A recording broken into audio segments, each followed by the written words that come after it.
मलाई खुसी पार।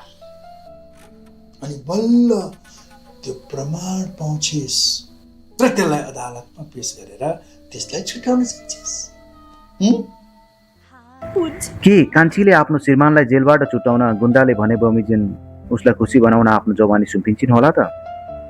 कान्छी एउटा यस्तो चक्रव्यूहमा फसेकी छिन् जुन आजको हाम्रो नेपाली समाजको एउटा यस्तो डरलाग्दो पाटो र षड्यन्त्रको कथा जसले तपाईँको आँगे जिरिङ्ग बनाउनेछ। भिडियोको अन्त्यमा कान्छीले चालेको एउटा यस्तो कदम जसले पुरा खेल नै पल्टाइदियो। तसर्थ भिडियोको कुनै पनि पाठहरू मिस नगर्नुहोला। नमस्कार साथीहरू, आउनुहोस् आजको विशेष एपिसोडको समीक्षा सुरु गरौँ। कान्छीलाई आफ्नो श्रीमानको पवित्रतामाथि पुरा विश्वास थियो। उनी आफ्ना साना बच्चाहरू र परिवारको बिजोग सहेर पनि दिनरात श्रीमानलाई निर्दोष साबित गर्ने प्रमाणमा भौतारिरहे। ठिक त्यति बेला उनको जीवनमा एउटा व्यक्ति प्रमाण दिने बहानामा देखा पर्छ। उसले दाबी गर्छ, त्यो घटनाको प्रमाण मसँग छ, तिम्रो श्रीमान तुरुन्तै छुट्छ। श्रीमान जेलबाट छुट्ने आशमा कान्छीले आफ्नो ज्यानको पनि प्रवाह नगरी ती व्यक्तिले बोलाएको एउटा सुनसान र एकान्त कोठामा पुग्छिन्। उसलाई ती व्यक्तिले प्रमाणको भिडियो टिभीमा देखाउँछ, तर प्रमाणको भिडियो सकिने बित्तिकै उसको होस उठ्छ।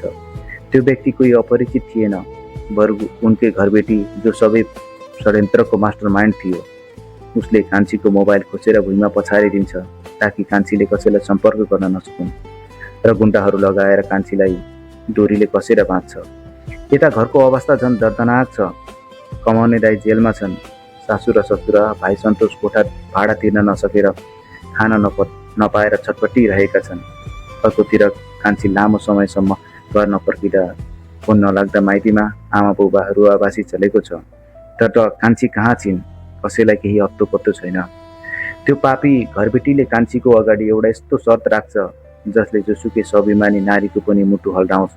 उसले भन्छ, यदि सागरलाई जेलबाट छुटाउने प्रमाण चाहिन्छ भने पहिला उसलाई तैले डिभोर्स दे, मसँग कानुनी विवाह गर।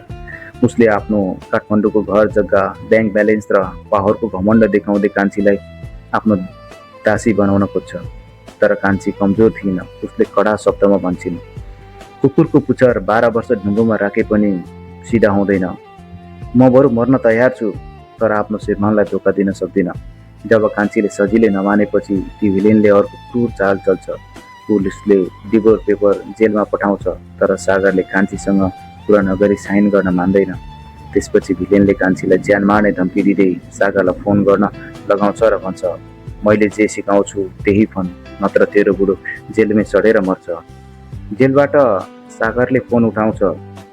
सागर भावुक हुँदै भन्छ, कान्छु के बोल्दैछौ तिमी? म तिमीलाई कहिले डिभोर्स दिन सक्दिनँ। भिलेनले छेउमै बसेर आँखा तार्दै कान्छीलाई धम्काउँछ र भन्छ। सुरुमा कान्छीले डरले काँप्दै भन्छ, मैले नै पठाएको हुँ, साइन गरिदिनु। तर ठिक त्यही बेला कान्छीको भित्री एउटा साहसी आमा र श्रीमती बिउजिन्छन्।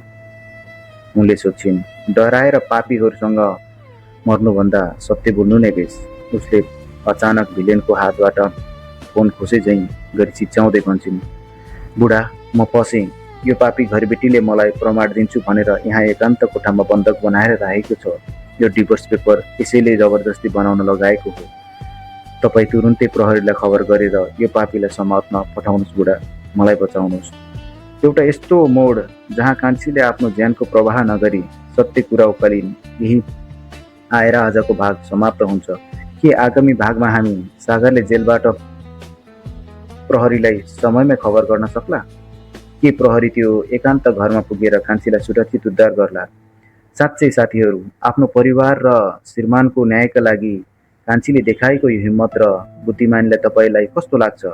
के हाम्रो समाजमा अझै पनि सोझा साझा मान्छेहरूलाई यसरी नै फसाउने खेलहरू भइरहेको छ? आफ्नो अमूल्य विचार तल कमेन्ट बक्समा अवश्य दिनुहोला। यदि तपाईँलाई पनि स्टोरी टेलिङ मन पर्यो भने भिडियोलाई सानो लाइक गरिदिनुहोला।